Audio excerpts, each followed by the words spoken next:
Hey guys, what is up? Kid here of Burn One with the Shadowverse Evolved channel, bringing you another deck profile for Omens Eternal.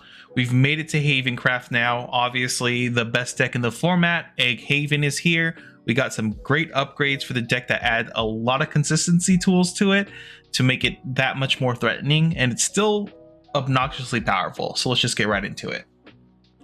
All right, so here is the deck itself. The deck plays very similarly to before. It's the same game plan. We're trying to burn out our opponent, get in for some chip damage here or there, and just kind of close out through using some combinations of Pinion Prince to bring back Tin Soldiers, using explosions, or even using Humpty Dumpty Evos to just kind of close out the game. But we have some new tools to add some consistency and more lethality to the deck as well, so we can just jump right into it. I'm kind of repeating a lot of the same stuff, but Actress Feria still really powerful. One-drop goblin that gives fairy counters to things. Really powerful card. If you've been playing the deck, you know how powerful it is. 3 of, obviously. Andromeda, 3 of as well. This is kind of our protect our own board when Humpty Dumpty Evo happens, and then we get to blow up our opponent's board, deal damage to them, but keep our board presence on the board itself. So now they've lost their entire board, and now they're staring down like usually a few different followers on the board after a Humpty Dumpty Evo, which is pretty threatening. If they don't have a way to clear it out, you can start getting easy chip damage in that way. This card is obnoxiously powerful for the deck.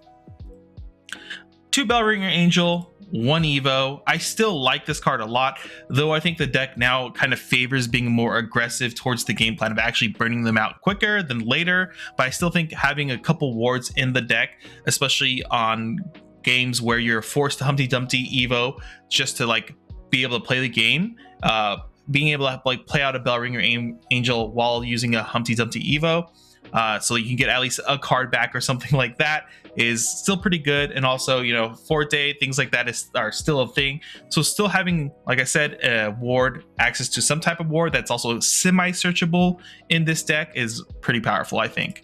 If you don't like it and you want to play more of the aggressive game plan, you can just play like extra goblins here, just to have more bodies on one to play immediately.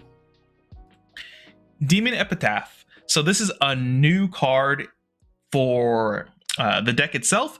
It plays really heavily into the game plan. We play as a 3 of. If you notice though, the disc to Evo, you have to discard a card, which normally is a bad thing for the deck. But in this case, because we're playing Humpty Dumpty, discarding our hand a lot just happens, so it doesn't really matter that much. So there's no real downside to the Evo cost, which is nice. So on turn 2, you can play this discarded card and immediately evolve into this 2 of. We play into a 3/4. A 3/4 on 2 is obnoxious. It has Bane for some obnoxious reason as well, which means if they play any big bodies or big wards, this will clear it out of the way. And it has a last word, deal 2 damage to each enemy leader, which, like I said before, we're playing more into the game plan. So that means not only this is super aggressively statted, for some reason has Bane, but it also deals 2 damage to our opponent when they remove this follower. So if they spend a turn using like Surefire Bullet to remove this, they're still going to take 2 damage, which is really, really good. Athena here, Dynamite Daredevil. So this card is awesome. It's so good for the deck because it does 2 things. We can curve this out on 2 if you want to just pop one of our enemy 1-drops. There's a lot of good 1-drops to just get rid of, especially in the mirror match, for example.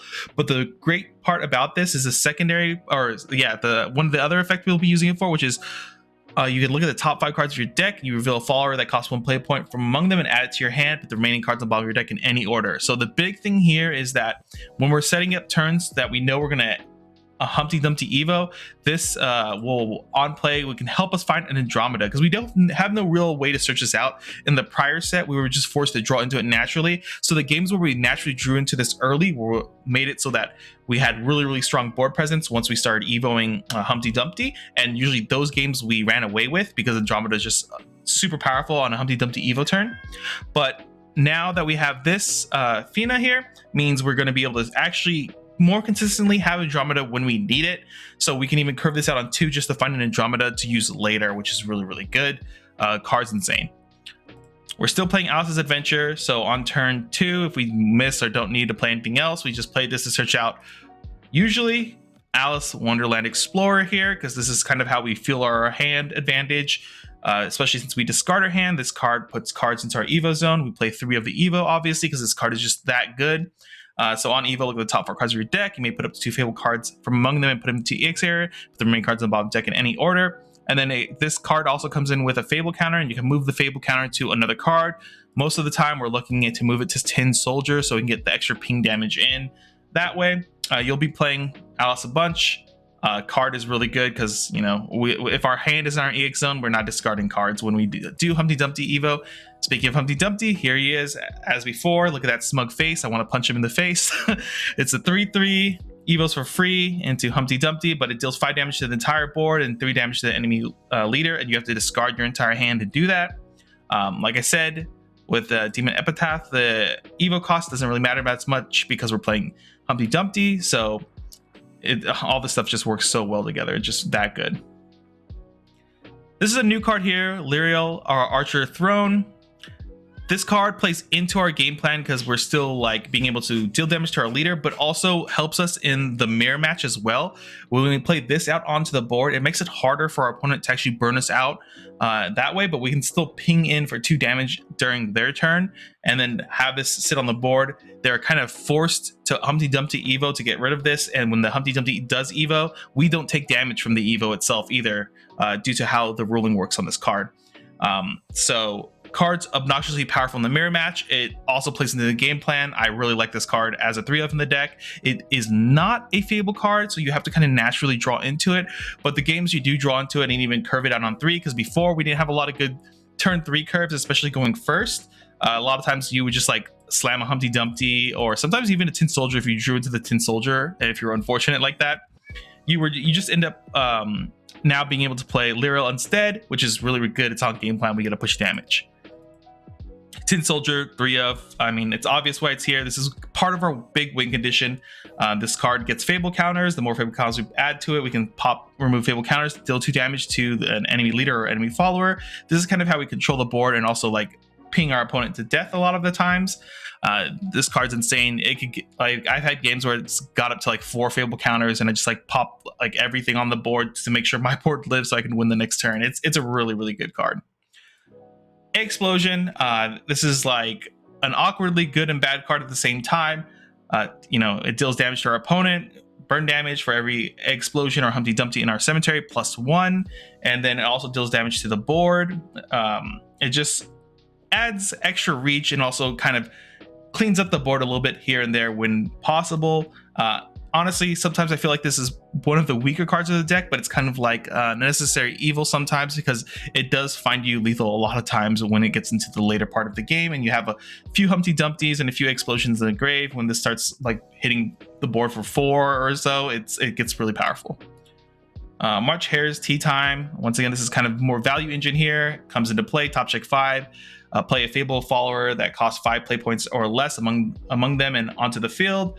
The big cards we are usually looking for here is Pinion Prince to get more value by pulling cards out of our cemetery, because when this comes into play, you select the Fable card in your cemetery, put it into your EX area, and then you can put a Fable counter onto it. Other big card here is Odette.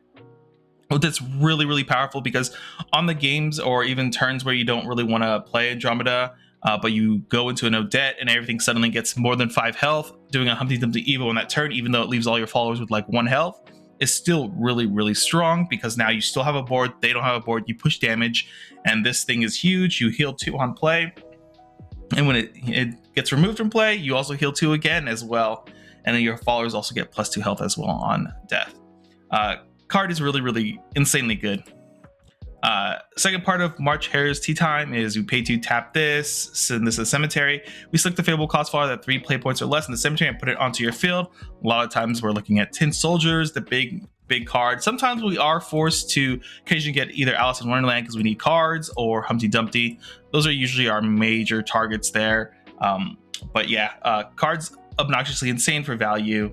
Once again, I could talk about Odette again. We just comes into play. We heal 2. Our followers gain 2 extra health, making it so some Explosion turns, or not Explosions, Humpty Dumpty turns are not too bad if we don't play Andromeda.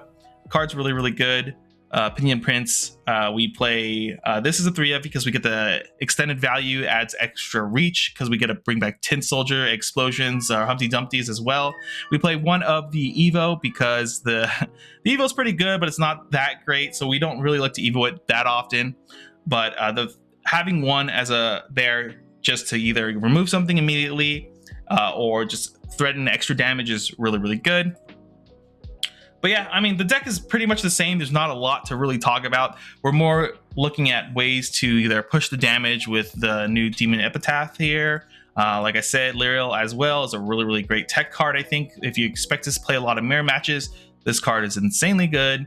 But yeah, I hope you guys understand that this deck is tier 1 for a reason. It's the best deck in the format. This is the deck that everyone has to like kind of look at to design their own deck. So if you're trying to cook, you always have to be like, all right, let me see how my Haven Egg matchup is, because someone out there is going to be playing it because it's the best deck in the format right now that we're aware of.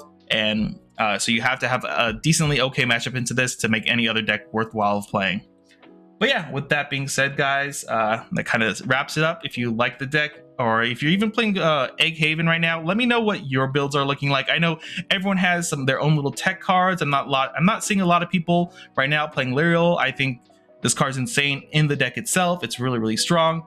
But let me know what you guys are doing. I know some people are going even more hyper aggressive. They're not even playing Bellringer Angels. They're just playing a lot more one drops, or even they're still even playing the amulet that summons the 2/2 storm token as well. But yeah, let me know what you guys are doing with the deck. It's for the most part, I feel like been figured out, and you just kind of pick the extra couple cards you like to play towards your style of gameplay. Anyway, with that being said, guys, you like the video, or yeah, even if you like the deck, like the video, whatever, make sure to leave a like, comment, subscribe, all that stuff. It helps the channel grow. It keeps us motivated to keep pushing out this content. And yeah, with that being said, I hope to see you guys in the next video. Later.